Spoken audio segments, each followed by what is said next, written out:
Cancer ఉంది. ఆ తర్వాత ఈయన ముఖ్యమంత్రి అయిన తర్వాత ఆవిడ చనిపోయే పరిస్థితికి వచ్చారు. ఇది కుటుంబంలో ఒకసారి తలుచుకుంటే చాలా బాధ, ఆవేదన.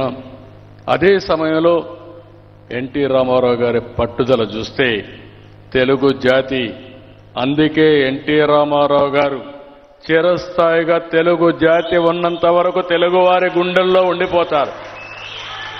అది ఆయన పోరాడినటువంటి పోరాట పటిమ. అలాంటిది మనం ఎవ్వరూ మరిచిపోలేం. తప్పకుండా మన ప్రయత్నాలు మనం చేస్తూనే ఉంటాం.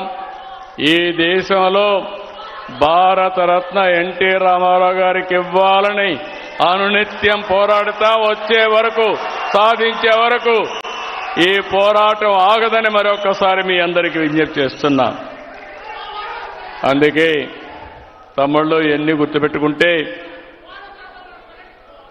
డెఫినెట్గా మనం అది ఈ రోజా రేపా ఎల్లుండా తప్పకుండా ఎన్టీ రామారావు గారికి భారతరత్న వస్తుంది. దానికోసం పోరాటం చేస్తాం, సాధిస్తాం. ఈరోజు ఇంకో పక్క మనం చూస్తే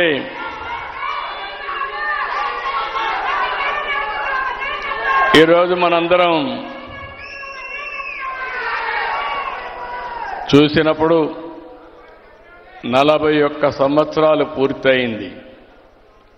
ఈరోజు ఈ పుస్తకాన్ని భావి తరాలకు అందజేసినటువంటి జనార్దన్ గారిని, అదే మాదిరిగా విక్రమ్ గారిని, ఇక్కడుండే ఆ కమిటీ అందరిని కూడా మనస్ఫూర్తిగా అభినందిస్తున్నాం. ఈరోజు మనం ఒక్కసారి చూసినప్పుడు ఇలాంటివి కొన్ని విషయాలు జరిగినప్పుడు మనకు అనిపిస్తుంది ఎన్టీ రామారావు గారు ఒక చరిత్ర, తెలుగుదేశం పార్టీ ఒక చరిత్ర. ఎన్టీఆర్ ఆశయాలు శాశ్వతంగా ఉంటాయి.